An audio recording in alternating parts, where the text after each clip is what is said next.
तो किसी भी एग्जाम में हमारी सफलता दो कारकों पर निर्भर करती हैं।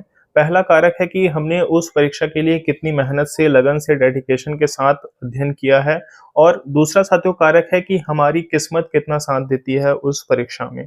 चूँकि साथियों किस्मत को हम नहीं डिसाइड कर सकते। जैसे देखिए किस्मत की बात अगर मैं कर रहा हूँ तो मैं आपको ये बताना चाहता हूँ। जैसे मान लीजिए आप कोई भी पेपर दे रहे हैं और लास्ट के 20 क्वेश्चन बचे हैं। अब अगर आपकी किस्मत सही रही तो आपके लगभग 7-8 क्वेश्चन सही हो जाएँगे। और साथियों अगर देखा जाए अगर किस्मत नहीं सही रही तो हो सकता है आप 2-3 क्वेश्चन ही सही कर पाएँ। कई बार साथियों क्या होता है जिससे जिन कठिन टॉपिक्स को आप बहुत अच्छे से पढ़ कर जाते हैं और जो वहाँ से प्रश्न बनते हैं, आप उनको बहुत अच्छे से सॉल्व कर लेते हैं।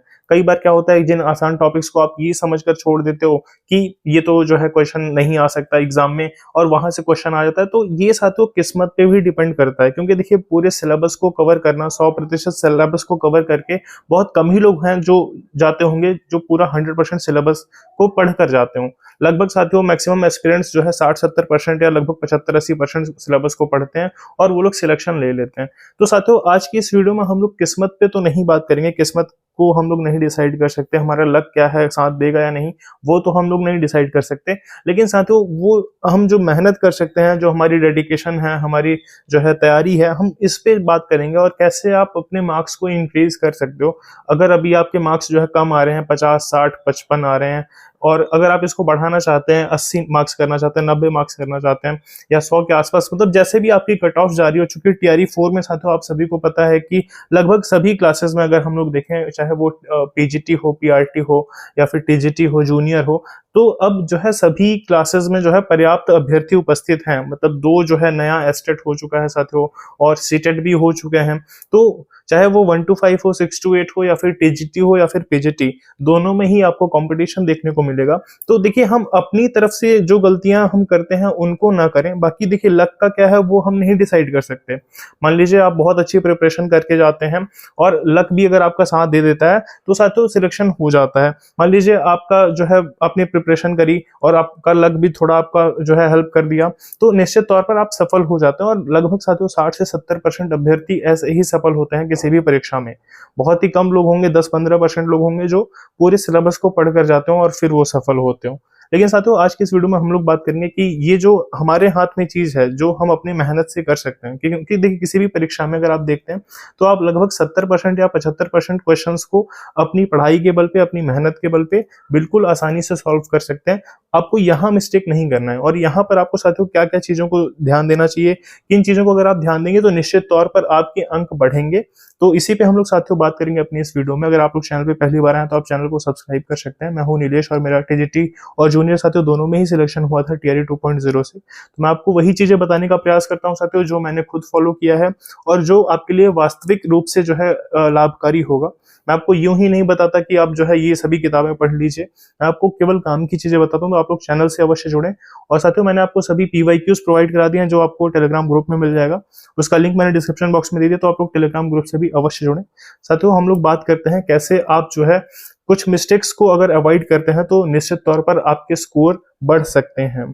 साथियों सबसे पहले मैं बात करना चाहूँगा सिलेबस और पीवाईक्यूज़ के बारे में। देखिए जब भी आप लोग बीपीएससी टीआरई का सिलेबस देखते हैं तो सिलेबस में बहुत ही कम बातें लिखी गई हैं और उससे आप ये अंदाज़ा ही नहीं लगा सकते कि आपको क्या पढ़ना है और क्या छोड़ना है। सिलेबस साथियों अगर आपने नहीं देखा है तो मैंने अपने टेलीग्राम ग्रुप में प्रोवाइड करा है। आप लोग डिस्क्रिप्शन बॉक्स में है लिंक जो है चेक कर सकते हैं सिलेबस को। साथियों सबसे पहले अगर हम सिलेबस की बात करते हैं तो देखिए वेल डिफाइंड सिलेबस तो आपका नहीं है, लेकिन सिलेबस से एक बात ज़रूर क्लियर होती है साथियों कि आप जिस क्लास के टीचर बनने जा रहे हैं, जैसे सपोज आप 9-10 के टीचर बनने जा रहे हैं, तो साथियों 9-10 के अगर आप टीचर बनने जा रहे हैं तो और बिहार में जो 9-10 में बुक्स चलती हैं, उन किताबों में साथियों जो भी टॉपिक्स दिए गए हैं, उसे आपको एटलीस्ट ग्रेजुएशन स्तर तक का तो पढ़ लेना चाहिए। और अगर आप साथियों 11-12 की प्रिपरेशन कर रहे हैं, तो आपको लगभग अपना पीजी स्तर का पढ़ लेना चाहिए। ये जो है सिलेबस में कहा गया है, एक्चुअली सिलेबस की यही डिमांड है कि आप जो है जिस क्लास के टीचर बनने जा रहे हैं, 1 टू 5 के टीचर बनने जा रहे हैं, तो 1 टू 5 की क्लास में बच्चों के सिलेबस में जो भी टॉपिक्स हैं, अब ये नहीं है कि आपको 1 टू 5 से ही सब कुछ मिल जाएगा। कुछ साथी सोचते हैं कि हम लोग 6 टू 8 की प्रिपरेशन कर रहे हैं तो 6 से 8 की एससीईआरटी को पढ़ लेंगे और एनसीईआरटी को पढ़ लेंगे तो हमारा सारा क्वेश्चन जो है वहीं से मिल जाएगा। लेकिन साथियों यहीं पर गलती हो जाती है। देखिए आप 6 से 8 के टीचर बनने जा रहे हैं या 1 से 5 के टीचर बनने जा रहे हैं, 9, 10, 11, 12, साथियों आप शिक्षक बनने जा रहे हैं तो आपको एटलीस्ट जो पाठ्य पुस्तक है उससे अधिक स्तर का ज्ञान जो है अपेक्षित होगा। परीक्षा में, और ये साथियों होता भी है। आपको देखिए लगभग 40% चीजें तो यहाँ से मिल जाएंगी, एनसीईआरटी से, एससीईआरटी से आपको 40 से 50% चीजें मिल जाती हैं। और जो साथियों 40 से 50% चीजें रह जाती हैं वो आपके ग्रेजुएशन स्तर की होती हैं। अगर आप पीआरटी की प्रिपरेशन कर रहे हैं तो वो आपके लगभग जो है 12th स्तर की होती हैं, और अगर आप पीजीटी की प्रिपरेशन कर रहे हैं 11-12 तो वो आपके पीजी स्तर यानी कि स्नातकोत्तर स्तर की जो है होती हैं। तो साथियों देखिए सबसे पहले तो हमें जो है जो पाठ्यक्रम है हमारा, वो पाठ्यक्रम एनसीईआरटी एससीईआरटी का ही पाठ्यक्रम है। तो आपको जो भी बिंदु लिखे गए हैं आपके सिलेबस में, उसको आपको थोड़ा सा हाई स्तर पे पढ़ना है, मतलब थोड़ा सा जो है लेवल अप करना है, बहुत ज्यादा भी आपको लेवल अप नहीं करना है। जैसे पीसीएस वगैरह के लिए या फिर अन्य एग्जाम्स के लेवल का आपको नहीं प्रिपरेशन करना है। नॉर्मली अगर टीचिंग एग्जाम की हम लोग बात करते हैं तो आपको अपने विषय में जो भी सिलेबस है उसको बस एक गहनता से पढ़ना होता है, ताकि आप सिलेबस के हर बिंदु को अच्छे से कवर कर पाए। साथियों सबसे पहले जो है आप एक बार सिलेबस देख लेंगे। सिलेबस के बाद साथियों दूसरा आपको करना है पीवाईक्यूज को आपको देखना है। देखिए आपके पास 3 पीवाईक्यू उपलब्ध हैं, टीआरई 1, टीआरई 2, टीआरई 3, टीआरई जो है एक कैंसिल हुआ था टीआरई 3। तो आपके पास अगर आप जो है जूनियर और पीआरटी की प्रिपरेशन करें तो आपके पास 4 पीवाईक्यूज हो जाते हैं, और टीजीटी पीजीटी की प्रिपरेशन करें साथियों तो आपके पास जो है 3 पीवाईक्यूज हो जाते हैं। और ये सभी पीवाईक्यूज साथियों मैंने टेलीग्राम ग्रुप में इनके फाइनल आंसर की के साथ में प्रोवाइड करा है, तो आप लोग उससे अवश्य जो है लाभ उठाइए। और वहां से साथियों आपको जो भी क्वेश्चंस मिल रहे हैं, देखिए पहली बात तो पीवाईक्यूज आपको याद होने चाहिए। कभी भी ऐसा ना हो कि कोई पीवाईक्यू वही क्वेश्चन आपसे कोई पूछ लिया और आप जो है नहीं बता पा रहे हैं, उसका जवाब नहीं दे पा रहे हैं। साथियों इसका मतलब यह है कि आपकी प्रिपरेशन सही दिशा में नहीं जा रही है। मतलब पीवाईक्यू के क्वेश्चन तो आपको रटे होने चाहिए, मतलब अगर कोई क्वेश्चन बस बोले तो आप उसका आंसर तुरंत बता दीजिए। पीवाईक्यूज की इतनी इंपॉर्टेंस होती है। अगर आप बात करते हैं जैसे टीजीटी की, मैं साथियों आपको एक बताना चाहता हूँ। टीजीटी में टीआरई 3 के अंतर्गत लगभग 7-8 क्वेश्चन वो आए थे जो टीआरई जो है 2 में पूछे गए थे, हिस्ट्री के क्वेश्चन थे, ये टीजीटी में पूछा गया था। तो साथियों ये जो है पीवाईक्यू की इंपॉर्टेंस है। तो पीवाईक्यूज को आपको पूरा रट जाना है, आपका एक भी क्वेश्चन ऐसा ना हो जो आप पीवाईक्यू के ना लगा पाए। पीवाईक्यू को आपको बहुत अच्छे से लगा लेना है। और सबसे पहले आपको साथियों बीपीएससी टीआरई के ही पीवाईक्यूज को लगाना है। आपको पीसीएस के भी क्वेश्चंस प्रैक्टिस करने हैं, लेकिन पहले आप पीवाईक्यूज को अच्छे से लगाएंगे, उसके बाद आप जो है पीसीएस के क्वेश्चंस को प्रैक्टिस करेंगे। दूसरी बात साथियों मैं आपको ये बताना चाहता हूँ कि 2 किताबें हैं जिनमें बहुत कंफ्यूजन होता है। एक किताब जो है घटना चक्र की तरफ से पूर्वावलोकन आती है, और एक यूथ कंपटीशन टाइम की तरफ से किताब आती है। मैं आज आपको साथियों ये क्लियर कर देना चाहता हूँ कि आपको कौन सी किताब जो है पढ़नी चाहिए अगर आप किस एग्जाम की प्रिपरेशन कर रहे हैं। और साथियों ये भी पुस्तक बहुत ही महत्वपूर्ण है। एक बार जब आप अपने टीआरई 1, 2, 3 के पीवाईक्यूज को लगा लेंगे, उसके बाद साथियों आपको जो सबसे मोस्ट इंपॉर्टेंट है वो यही किताबें हैं। आपको इन किताबों के सभी प्रश्न याद होने चाहिए। साथियों अगर आप जो है सीरियसली प्रिपरेशन कर रहे हैं और आपको सिलेक्शन लेना ही है, तब आपको बिल्कुल साथियों एक एक प्रश्न याद होने चाहिए। देखिए यहीं से प्रश्न जो है पूछ लिए जाते हैं, और वही प्रश्न जब एग्जाम में हम लोग सही करते हैं तभी सिलेक्शन होता है। साथियों अगर इन प्रश्नों को गलत कर देंगे तो बाकी अभ्यर्थी इन्हीं प्रश्नों को सही करके सिलेक्शन ले सकते हैं। तो आपको यहाँ ध्यान रखना है कि हमें पूरे रटे होने चाहिए। अब मैं आपको बताता हूँ कौन सी पुस्तक आपको जो है पढ़नी चाहिए। देखिए अगर आपका एसएसटी सब्जेक्ट है तब तो आप यूथ वाली बुक के साथ जाइए, क्योंकि उसमें आपको बहुत ज्यादा क्वेश्चंस मिलेंगे। और अगर आपका साथियों पीआरटी है तो भी आप यूथ वाली बुक से जा सकते हैं, क्योंकि आपको अधिकतम क्वेश्चंस को ही प्रैक्टिस करना है। पीआरटी के लिए साथियों सिलेक्शन का एकमात्र यही है कि आप ज्यादा से ज्यादा क्वेश्चंस को प्रैक्टिस करिए, क्योंकि पीआरटी में सभी क्वेश्चंस जो है वो कहीं ना कहीं पीवाईक्यूज के रूप में पूछे गए हैं, वही पूछे जाते हैं।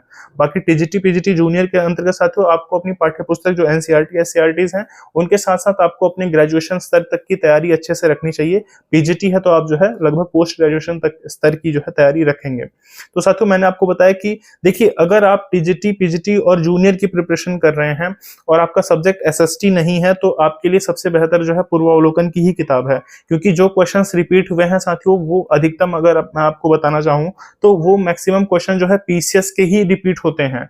अन्य एग्जाम्स के क्वेश्चंस बहुत कम रिपीट होते हैं, जैसे सीडीपीओ हो गया या अन्य एग्जाम जो बीपीएससी कराती है उनके क्वेश्चन बहुत कम रिपीट होते हैं। मैक्सिमम चांसेस होते हैं रिपीट होने के पीसीएस के क्वेश्चंस के ही। तो आपको पूर्वावलोकन में पीसीएस के सभी क्वेश्चंस मिल जाते हैं, आप पूर्वावलोकन के लिए जो है जा सकते हैं। बाकी अगर आपका एसएसटी सब्जेक्ट है तो आप साथियों इस किताब को जो है जो यूथ की आती है, आप यूथ वाली बुक को जो है अध्ययन कर सकते हैं, क्योंकि उसमें आपको ज्यादा से ज्यादा प्रश्न मिलेंगे जो आपके विषय में भी हेल्प करेंगे, हिस्ट्री, ज्योग्राफी, पॉलिटी, इकोनॉमिक्स के अंतर्गत। तो बाकी जो है पीआरटी वाले भी अभ्यर्थी ले सकते हैं। अब साथियों मैं बहुत ही महत्वपूर्ण बात पर चर्चा करना चाहता हूँ, और वो महत्वपूर्ण बात ये है कि कभी भी अगर आप प्रैक्टिस कर रहे हो, मॉक टेस्ट लगा रहे हो और आपके स्कोर कम आ गए और आप देख रहे हैं कि आपकी रैंक तो हजारों में जा रही है, 1500 में आ रहे हैं आप, तो आपको बिल्कुल भी परेशान नहीं होना है साथियों। जो मैक्सिमम जो प्रैक्टिस सेट्स हैं, मैं भी जो है प्रैक्टिस करता हूँ, मैं भी क्वेश्चंस को जो है लगाते रहता हूँ, और मैंने ये देखा है कि आपके सिलेबस के अकॉर्डिंग तो क्वेश्चन बनते ही नहीं हैं। तो बहुत से प्रैक्टिस सेट पे आपको भरोसा भी नहीं करना चाहिए, और प्रैक्टिस सेट के अनुसार आप प्रिपरेशन मत करें, आप सिलेबस के अनुसार, पीवाईक्यूज के अनुसार प्रिपरेशन करिए। साथियों, टीआरई 2 के दौरान जब मैं मॉक टेस्ट लगाता था तो मेरी भी रैंक बहुत अच्छी नहीं आती थी, लेकिन साथियों जो है जब टीआरई 2 का एग्जाम हुआ तो उसमें जो क्वेश्चंस पूछे गए वो सिलेबस से पूछे गए, और उसमें जो क्वेश्चंस पूछे गए वो एनसीईआरटी, एससीईआरटी से पूछे गए। तो चूंकि मेरा प्रिपरेशन करने का आधार सिलेबस और जो है पीवाईक्यूज था, मेरे पास टीआरई 1 का पीवाईक्यू था और एनसीईआरटी की पुस्तकें थी, एससीईआरटी की भी पुस्तकें थी। तो आपका साथियों ये कभी भी नहीं होना चाहिए कि आपके मॉक टेस्ट में नंबर कम आ गए तो आप अपना जो है सब चेंज कर देंगे कि नहीं दूसरी किताबें मुझे लानी है, मुझे अपना जो है ये पैटर्न चेंज कर देना है तैयारी का, मुझे और अच्छी अच्छी किताबों को ले आना है। ये बिल्कुल भी नहीं करना है साथियों। और दूसरी बात मैं आपको ये बताना चाहता हूँ, जैसे कुछ किताबें आपको मार्केट से लेनी पड़ेंगी जो अच्छी किताबें होती हैं, जिनसे आप अच्छा मार्क्स जो है स्कोर कर पाते हैं, जो आपके जो है अच्छे स्कोर में सहायक होती हैं।